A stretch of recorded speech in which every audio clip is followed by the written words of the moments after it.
ও হরিদা, একটু চা দাও দেখি। আর টাকাটা একটু বাকি রেখো, বুঝলে? মাসের শেষ, কাল মুকুন্দপুরে ব্যাংক অফিসের কাছে যেতে হবে আবার, তাই হাতে একটু টাকা প্রয়োজন। আমি এসে ফেরত দিয়ে দেবো।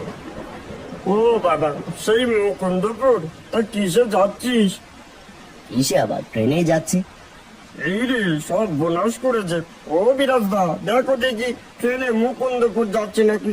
কানটা তো খুঁয়ে আসবে। মানে কি যাতা বলছো? জিজ্ঞেস করো না বিরাজদাকে, ওনার সাথে কি হয়েছিল। হরি, বাচ্চা ছেলেটাকে কেন বেকার ভয় দেখাচ্ছিস বলতো? মুকুন্দপুর তো খারাপ নয়, সে তো যা হয়েছিল আমার একটা ভুল। আমার কিন্তু এখন শুনতে বেশ কৌতূহল হচ্ছে। সে অনেক বড় গল্প। তা বলেই ফেলো না, আমার হাতে অনেক সময় আছে। বেশ, তবে শোন, আজ থেকে প্রায় 2 বছর আগের কথা। টানা পরিশ্রমের ফলস্বরূপ একটা বেশ মোটা বেতনের চাকরি পাই।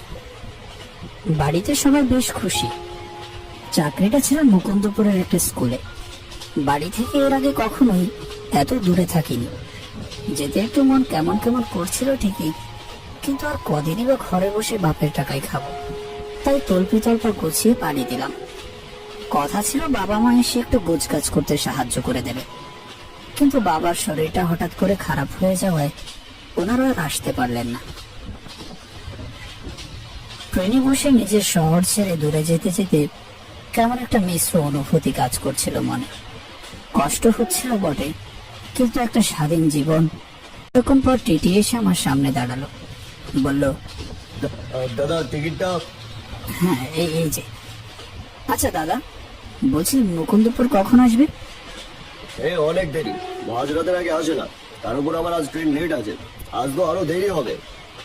উনি চলে গেল। স্টেশন আসতে দেরি শুনে একটা জম্পেশ ঘুম দিলাম।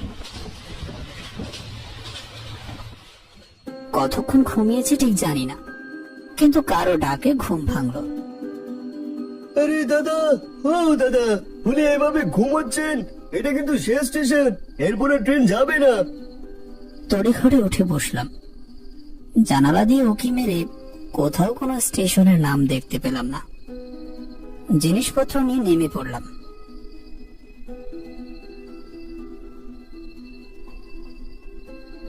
রাত প্রায় 2টো।